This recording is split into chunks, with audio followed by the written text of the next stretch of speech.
are the number 2 team in our Game Time Top 20 Countdown presented by Doc's Backyard. Get on out there. We'll be there 9 in the morning with our 2-hour pregame ahead of the 11 o'clock kick, Texas and Ohio State. The doors open at 10, so come on in, get your great table, either indoor or outdoor, because you've never been to Doc's Backyard. What's wrong with you? 18 years. What's wrong with you? Well, they've been there 18 years in South Austin. That's right. The best sports bar in South Austin and sports restaurant. They've got the garage doors, 3 of them that open up, and so you're indoor, outdoor, but you're kind of indoor watching the game. Plenty of spots, all those picnic tables all the way to the playground in the back. Great spot. We'll be out there starting at 9 a.m. live, 10 a.m. doors open, kick at 11 for the watch party. So come on out. All right, so yesterday, every Wednesday, there was an SEC media teleconference, so people all over the country can talk to the coaches of the SEC, and they all jump on for 10 or 15 minutes, including Steve Sarkisian. And how about this? Did you know this was Steve Sarkisian? One of the media members actually reminded Sark that this is not the first time as a head coach that he's had to open a season against an opponent that his team played to end the previous season. When he was at Washington in 2012, Sark's second season with the Huskies, their season ended with a 2-point loss to 20th-ranked Boise State in the Las Vegas Bowl. They opened the next season against Boise State, and they beat them 38-6. Wow. 38-6. Pounded them. Revenge. Let's also remember Texas in Sark's second year losing by an eyelash to Alabama here in September to Austin, or to Alabama in Austin. What was it, 20-19? Yes. And then turning around the next year, avenging that September loss with a 34-24 win. Sark's done this 3 times now in his career. Remember right after they beat Alabama that year in Tuscaloosa, that led to, remember, the Big 12 revenge tour? Yes, where Texas avenged the 4 losses from the previous year to Big 12 teams and won the Big 12 championship. So, yeah, maybe Sark does have this revenge thing. We'll see. Texas is going to have to do that because they lost to Ohio State 232 days ago, 33 days ago. And here we go. How about this for the game itself, Jack and Noah?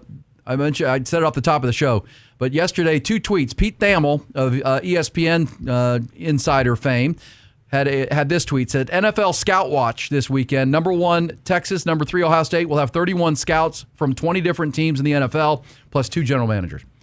LSU Clemson, 35 scouts have signed up to be there, plus 5 general managers.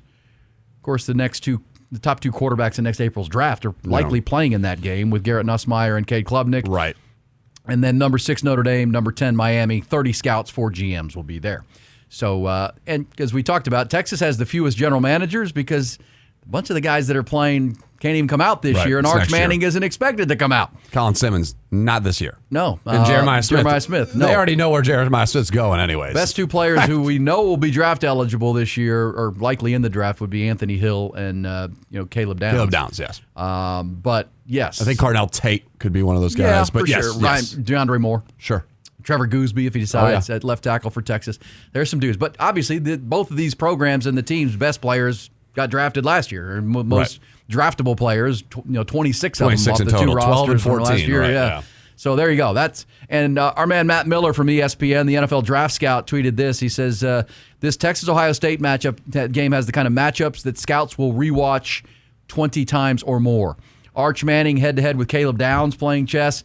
Jeremiah Smith, Malik Muhammad head up. Ryan Wingo, Davison Igbinosun, the top corner for the Buckeyes, who's back. Jalen Gilbo, Carnell Tate. Sure. Colin Simmons against the OSU tackles, and the Texas running backs against the Ohio State linebackers led by Sonny Styles. And this is this is why the GMs are there, the scouts. These are the good on good games. This is when you can really tell if this is what you get in the NFL. Yeah. You get good on good every week in the National Football League. How do you handle it? And looking forward to that. Also on the teleconference yesterday, there were some newsy little notes here from Sark. When asked yesterday, Noah, about the Stanford transfer wide receiver Emmett Mosley, would he be available for Saturday's game? Sark did reiterate that Mosley has been limited again this week. And typically under Sark, when the player's limited in practice, he doesn't play when they get to the game. If you can't put in the work during the week and show you're ready, we're not going to go there. Now so here's the thing. You feel good about Texas.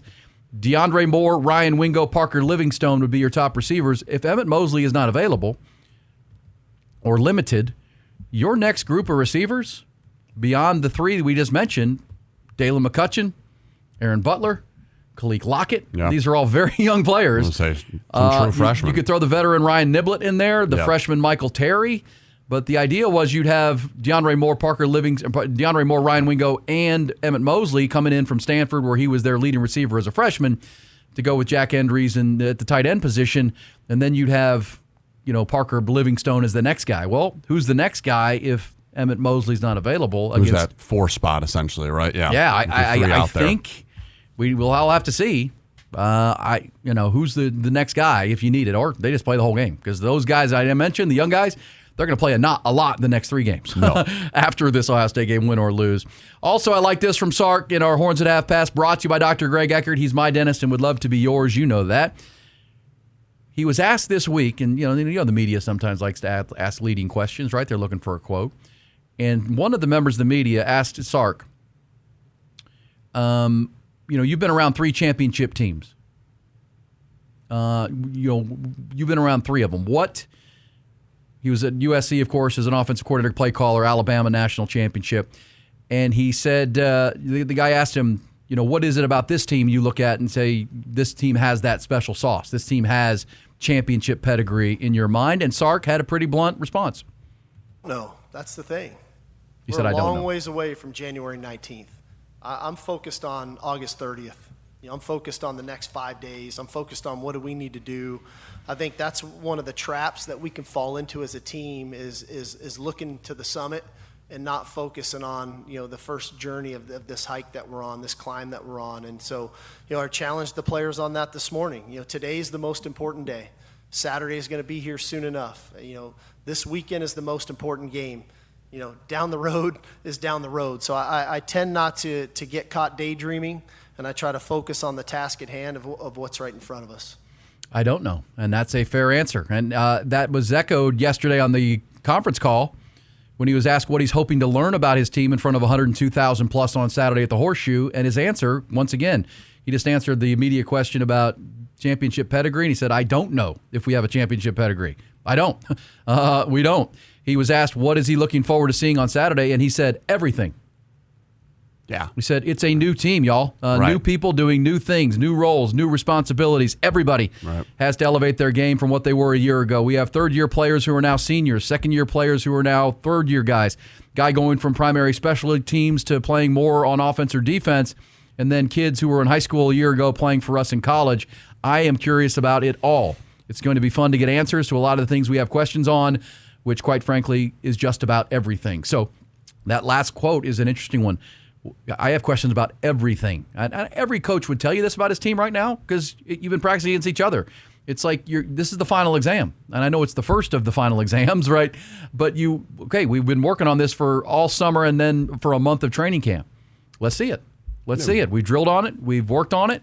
What do we got? I need to see it. We have a lot of hope. So, as we talk about preseason polls and number 2 in the country, there's still a lot of experimentation and expectation of what is this going to be on Saturday, and you could guarantee Ryan Day would have the exact same thoughts about his guys. Yeah, going 1-0 each week is the most important thing. I mean, that's the way you got to look at this, and that's the way I think Sark has his guys looking at this. The team, the summit, you'll get to it, but you got to take it week to week. You got to play 16, 17 games to reach that summit, which would be the national championship. So a lot of ball in front of them. You're going against the former champs, the reigning champs here with Ohio State. Tough place to play. Taking it day by day, step by step, game by game is the most important thing. Well, we know the old timers. I get a text from some of these folks every day that says you guys are ruining college football. It's becoming more and more NFL. It's like we're doing it. Yes, of course. It's our fault.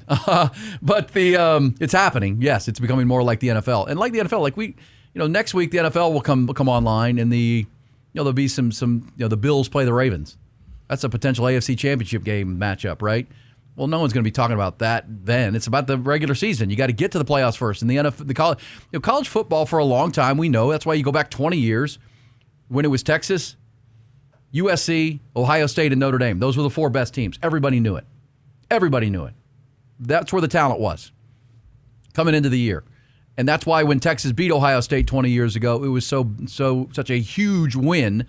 Because as we found out the rest of the way, neither team lost again, and Ohio State could never jump Texas to go play USC in the national championship game. Texas didn't stub their toe, and they got the opportunity in January the 4th, to play USC. Ohio State had to go to the Fiesta Bowl and play Notre Dame. Yeah. But we knew coming in those were the 4 best teams. Right.